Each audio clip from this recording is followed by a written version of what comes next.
Your badge no longer works, sir. The card reader's beep echoed through the marble lobby like a death knell. One pathetic, mechanical beep. I swiped again, pressing harder against the black scanner, as if force could resurrect my access. Another beep. Cold. Final. Unforgiving. The security guard shifted uncomfortably behind his desk, studying his monitor with sudden fascination. "You'll have to leave, sir," he mumbled, unable to meet my eyes. I'd known Mike for 3 years. He'd seen me work Christmas Eve. He'd asked about my wife's pregnancy just last month. Now he couldn't look at me. The California sun burned through the floor-to-ceiling windows, casting long shadows across the polished floor where I stood clutching a hastily packed cardboard box. My son's ultrasound photo peeked out from beneath a stack of technical manuals. 3 days ago, I'd held him for the first time, counted his perfect fingers, whispered promises into his tiny ear. Today, my VP title was evaporating into the June heat. They thought I'd fold. Roll over like a good corporate soldier, take my severance, and disappear. They had no idea about the file hidden on my laptop. The one titled Company Bonuses FY22 Hidden XLSX, or the breadcrumbs someone had quietly left for me to find. 2 weeks into paternity leave, my world collapsed through a text message. I was changing a diaper at 3 a.m. when my phone buzzed. Marcus from DevOps. Dude, weird question. Congrats on the retirement? HR just announced your departure over sheet cake in the break room. My hands froze. The baby squirmed beneath me, sensing something wrong. But as I fumbled for my laptop, a memory surfaced, one I'd buried under mountains of self-justification. Last year, 7 months before my son was born, I'd flagged discrepancies in the stock grant allocations, numbers that didn't add up. Executive bonuses appearing in ledgers they shouldn't have been in. It's just a cross-departmental rebalance, finance had explained when I brought it up. Cap table realignment ahead of the Series C. I'd let it go. My wife was 7 months pregnant. We needed the job, the health insurance, the stability. I chose silence over truth, comfort over courage. Now, accessing my email, account deactivated, Slack, removed from workspace, calendar, access denied, I realized my cowardice had consequences. They'd erased me, wiped me from existence while I was singing lullabies. But in their corporate efficiency, they'd made one fatal mistake. Hidden in my archived calendar notifications was a message I'd almost deleted months ago. From Priya Sharma, our former chief of compliance, sent the day before she'd quietly resigned to spend time with family. Calendar sync error on server archive 7. IT should check legacy access logs if anything unusual happens. At the time, it seemed like routine technical housekeeping. Now, with my access revoked and my career in ruins, it felt like a lifeline. The legacy PostgreSQL server, the one we'd been meaning to decommission, still had my credentials cached. My fingers moved across the keyboard with muscle memory, navigating through directories I'd helped architect. And there it was. Not just the discrepancies I'd flagged and ignored. Not just the cross-departmental rebalancing I'd let slide. A full-scale operation. Stock grants converted to executive cash payouts. Performance bonuses tied to retroactively adjusted metrics. Board approval bypassed through shell company transfers. $2.4 million. Redirected, hidden, stolen. The baby monitor crackled with my son's sleepy breathing. In one hand I held a bottle.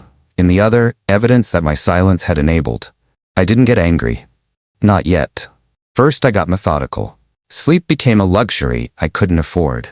While my wife recovered and my son demanded attention every 2 hours, I built something that would outlive us all. The dead man's switch was elegant in its simplicity. A cron job nested within a non-functional shell repository on GitLab, disguised as routine maintenance scripts. Every 7 days, I had to check in, or the system would distribute encrypted files to 5 carefully chosen recipients.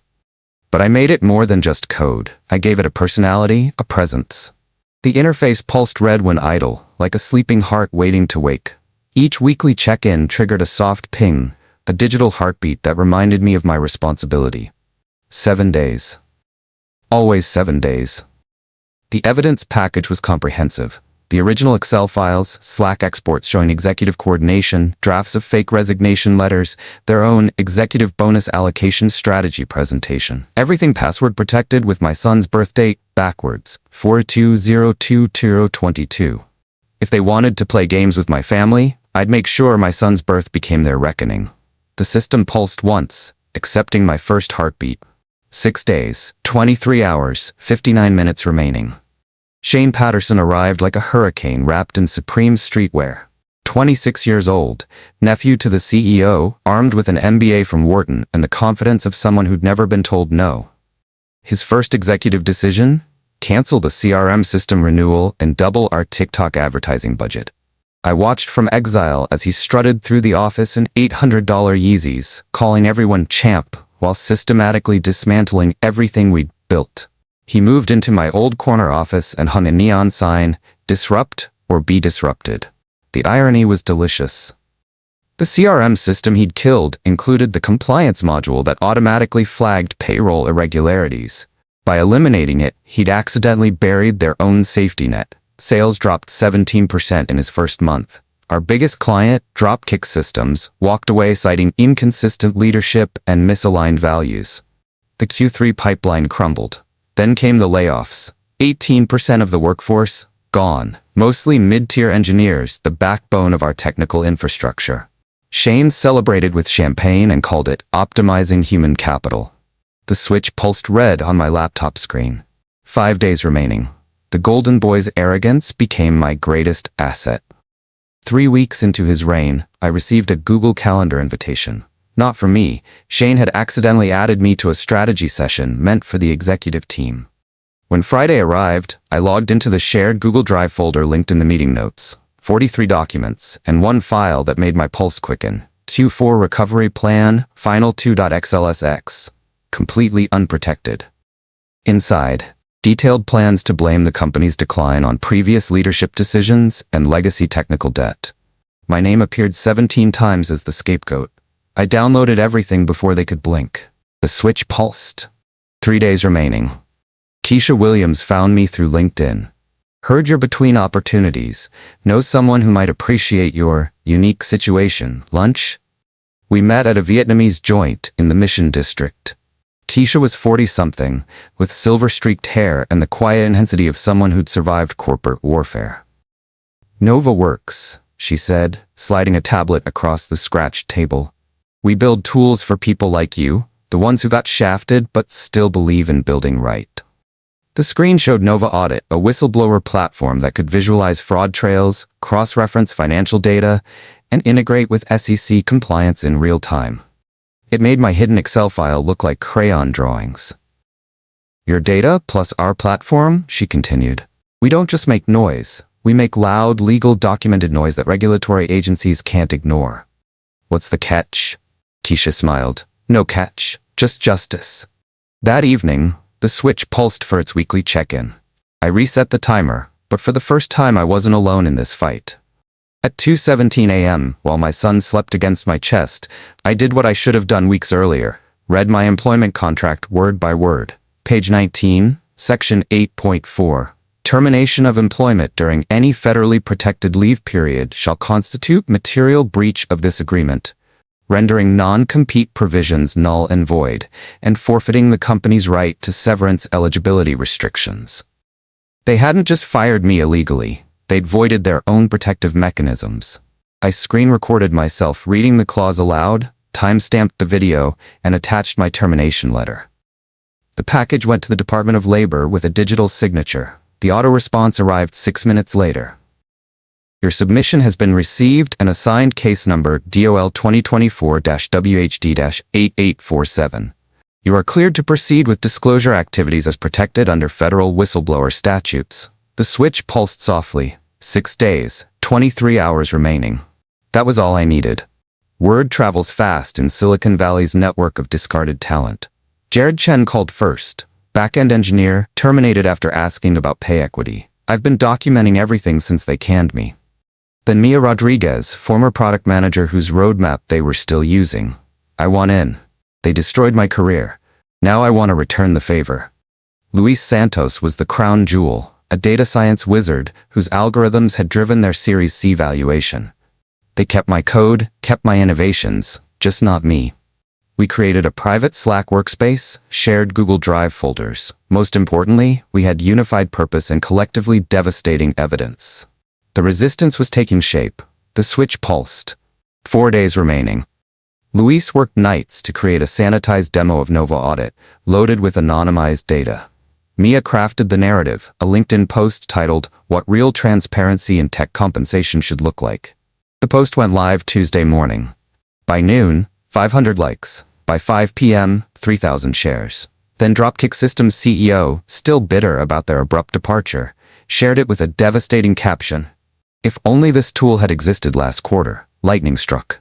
Within 48 hours, 31,000 likes, 504 comments, shares across Twitter, Reddit, Hacker News. Journalists started calling. 3 hashtags trended: payroll justice, parental leave is not optional, exec fraud exposed. I wasn't anonymous anymore, but anonymity was overrated. The switch pulsed. 1 day remaining. The courier arrived at 7:23 a.m., delivering a thick envelope with gold embossed letterhead from 3 different law firms. Cease and desist from publication of proprietary company documents. Retract all public statements. You have 72 hours to comply or face immediate legal action. I replied with a single PDF. Page 1. Screenshot of my termination during federally protected leave. Page 2. Section 8.4 of my contract, highlighted in yellow. Page 3. Timeline of bonus fraud, cross-referenced with their own presentations. Page 4, Department of Labor case number and whistleblower protection confirmation. Subject line, regarding your 72-hour deadline, here's mine. The switch pulsed its heartbeat. Timer reset. 7 days to live. It happened on a Thursday morning. My son's fever spiked to 104 degrees Fahrenheit. The emergency room, doctors, tests, hours of waiting while my world compressed to the sound of his labored breathing. I didn't think about the switch until my phone buzzed at 11:47 p.m. The notification was simple: check-in required in 3 hours.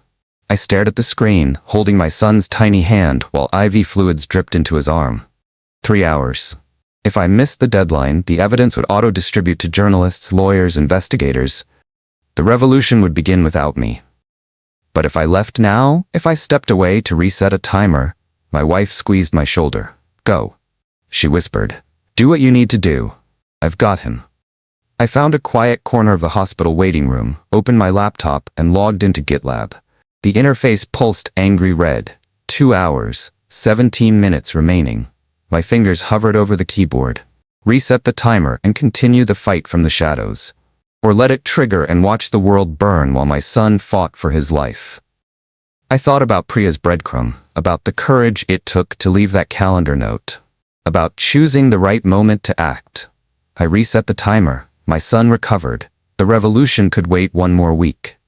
The all-hands meeting was supposed to be damage control. Instead, it became a public execution. Someone, I never found out who, was live streaming it on an unsecured Slack channel. I watched in real time as the CEO tried to spin the narrative.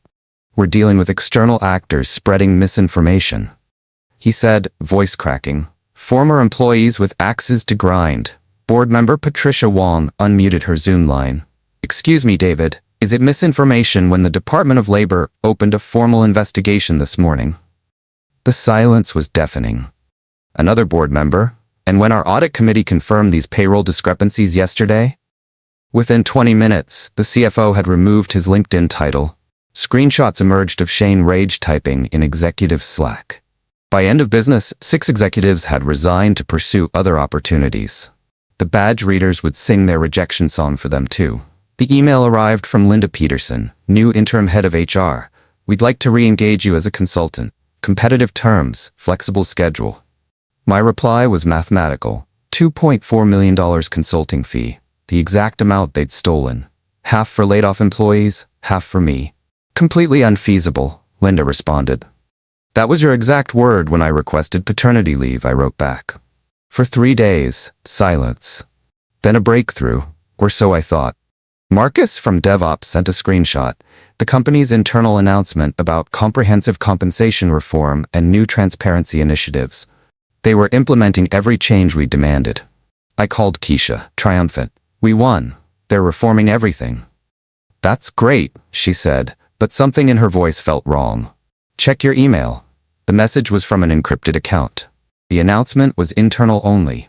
Nothing went to the press, nothing went to the DOL. They're buying time while they clean house. Priya, still watching, still protecting. The The switch pulsed red. The revolution hadn't begun. It had been contained. That night, I let the switch do what it was designed to do. At 11:59 p.m., the timer expired. The system pulsed once, a final heartbeat, then went dark. Across the country, 5 phones buzzed simultaneously. Sarah Chen, investigative journalist. Robert Martinez, labor attorney. 3 former executives with their own axes to grind. Each received the same encrypted package, the same password, 4222222. By morning, the evidence was live on 5 different platforms. The story broke simultaneously in the Wall Street Journal, TechCrunch, and Bloomberg. The Department of Labor received detailed documentation. The SEC opened its own investigation. There was no containing it now. The switch's interface showed a single message. Payload delivered. Mission complete. Senator Elizabeth Warren's office called on a Tuesday morning. The senator is holding hearings on corporate accountability in tech. We'd like you to testify. The Hart Senate office building was exactly as intimidating as I'd imagined. I sat at the witness table with my laptop, my old employment contract, and a photo of my son in my jacket pocket. Mr. Davidson, Senator Warren began, you've stated that a single Excel file changed your life. Can you explain? For 37 minutes, I walked the committee through the entire story. The senators asked pointed questions about corporate governance and regulatory oversight. But the moment that made headlines came when Senator Josh Hawley asked about effectiveness. I pulled out my phone, showed him the Nova audit dashboard. Senator, in 18 months, we've helped recover $23.7 million in stolen wages. We've prompted investigations at 42 companies. Most importantly, we've made executives think twice. Success rate? 100%, sir. We've never lost a case where the evidence was legitimate. 3 seconds of silence. Then cameras flashed. On the back bench, I spotted a familiar face. Priya Sharma, former chief of compliance, waiting her turn to testify. She nodded once. Our eyes met across the room. The breadcrumb had grown into a forest. Ms. Sharma, Senator Warren said, you worked in compliance at the company in question. What did you observe? Priya's voice was steady, clear. I documented systematic fraud for 18 months. When I reported it to executive leadership, I was told to focus on forward-looking initiatives. When I persisted, I was encouraged to resign. Why didn't you blow the whistle yourself? Because I had helped design the systems they were exploiting. Reporting it would have implicated me in the initial architecture. So I did the only thing I could. I left breadcrumbs for someone else to find. She looked directly at me. Someone with clean hands and a clear conscience. The hearing room was silent. I left a calendar note about server access. I hoped, I prayed, that when they came for him, he would have the tools to fight back. Senator Warren leaned forward. Ms. Sharma, in your expert opinion, was Mr. Davidson complicit in this fraud? No, Senator, he was a victim who became a whistleblower. The company fired him for being a father. He exposed them for being thieves. The gavel came down, case closed. The acquisition offer started arriving after my Senate testimony aired. Microsoft $47 million. Google $63 million. Oracle, a number requiring multiple commas. But the most interesting offer came from an unexpected source. A VC firm I'd never heard of. Meridian Capital Partners. We specialize in transparency platforms, their partner explained during a video call. We want to help you scale Nova Audit globally. Full autonomy, unlimited resources. Keisha and I spent sleepless nights analyzing the offer. The terms were too good, the interest too sudden. Luis ran the corporate structure through his algorithms. What he found made my blood freeze. Meridian Capital Partners was a shell company. Its largest investor was a pension fund managed by my old employer's board of directors. They weren't trying to buy us. They were trying to own us, control us, neuter us from the inside. They're learning, I told Keisha. They can't fire us anymore, so they're trying to hire us. We declined the offer. But the message was clear.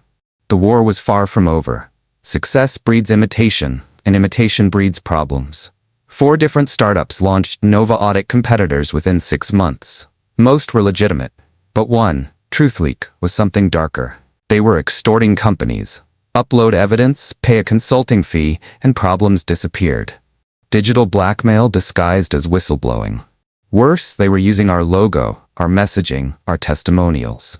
It took 3 weeks of digital archaeology, but Luis found the connection. TruthLeak was funded by a shell company owned by executives from my old employer.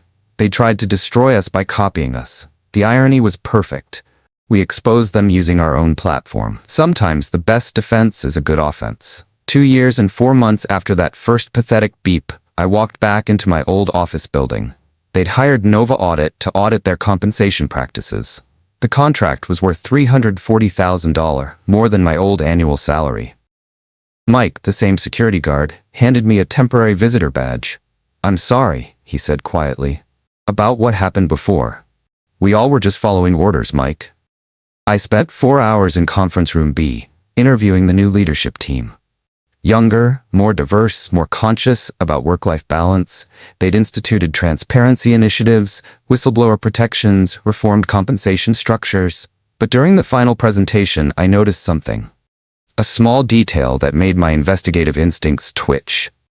The new executive bonus structure had been simplified, consolidated into a single line item called performance incentives. No breakdown, no detail, no transparency. They'd changed just enough to fool regulators, but not enough to stop needing people like me.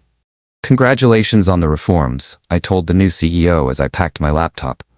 "Though I suspect we'll be back." She looked confused. "Why would you say that?"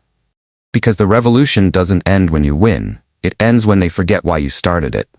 The attack came at 3 a.m. on a Tuesday. Our servers went down simultaneously. Website, platform, client portals, everything. Luis was on the phone with our hosting provider within minutes. "DDoS attack," he reported.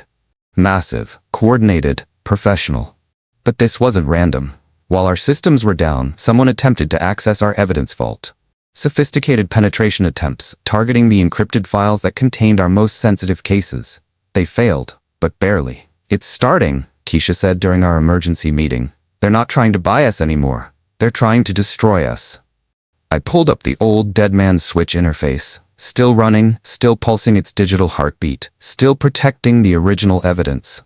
"Let them try," I said. "We've been preparing for this war since day one." By year 3, we'd become something I never anticipated, a movement. Nova Audit had 17 major clients, including 2 Fortune 500 companies. We'd helped recover $8.3 million in stolen wages. Keisha made Forbes' Next 100 Innovators list. But the real victory was cultural. Companies were building compliance into their hiring processes. Law schools taught courses on digital whistleblowing. The Department of Labor adopted our reporting framework. Most importantly, employees weren't afraid to speak up anymore. Jared opened a San Francisco office. Mia launched a nonprofit arm. Luis sold his CRM platform to Salesforce and funded transparency initiatives. The revolution had become an industry. But late at night, when I checked the switch's weekly heartbeat, I remembered that some battles never truly end. They just change venues. Stanford Business School invited me to guest lecture on ethics in technology. 43 MBA students, future executives at the companies we investigated. "How many of you have read your employment contracts?" I asked. 3 hands stayed up. I pulled up section 8.4 on the projector. This clause saved my career and destroyed my former employer. It was hiding in plain sight on page 19. For an hour, I walked them through the timeline. Illegal termination, fraud discovery, dead man switch, viral campaign, board revolt. The lesson isn't about revenge, I concluded. It's about preparation. Know your rights, document everything, and remember, the most powerful clause in any contract is your willingness to walk away. A student raised her hand. "What if you can't afford to walk away?" "Then you find people who can help you. Like I did. Like we do." I handed out Nova Audit contact cards to the entire class. Change starts with education. My son took his first steps on the day Nova Audit processed its 1,000th case. I was in the kitchen, laptop open, when he let go of the coffee table and wobbled 3 steps toward me. "Did you see that?" I called to my wife. She appeared, smiling. Just like his dad, taking steps when everyone expects him to fall. That evening, I updated the dead man switch interface. The original evidence was mostly obsolete. Cases settled, practices reformed, executives replaced. But the system remained active. Watching, waiting, pulsing its digital heartbeat. Because some insurance policies should never expire. My son babbled something that sounded like data and reached for my laptop keyboard. I gently moved his hands away from the keys. Not yet, buddy, I whispered. But someday, if you need it, this will all be here for you. The switch pulsed once, a heartbeat passing from father to son. Last week, my son asked why I work so much on the computer. I'm helping people, I told him. When bosses are mean to workers, I help the workers fight back. Are you a superhero? I laughed. No, buddy. I'm just a dad who learned to read contracts and use spreadsheets. That sounds like a superhero to me. Maybe he's right. Maybe we're all superheroes, armed with keyboards instead of capes, fighting in boardrooms instead of on city streets. The fight continues. New cases arrive daily, new evidence of corporate malfeasance, new opportunities to level the playing field. But now I have help. An entire generation of workers who know their rights, document everything, and aren't afraid to walk away. The dead man's switch keeps running. The interface pulses red when idle, pings softly with each weekly reset. The evidence keeps accumulating. The revolution keeps spreading. And somewhere in Silicon Valley, in corporate boardrooms across America, executives pause before they cross the line. They remember the VP who was fired for being a father. They remember what happened next. My badge may not work at that old building anymore. But I've got something better now. I've got a platform, a team, a mission, and a son who thinks his dad is a superhero. The card reader can keep its pathetic beep. We've got better tools now. And we're just getting started.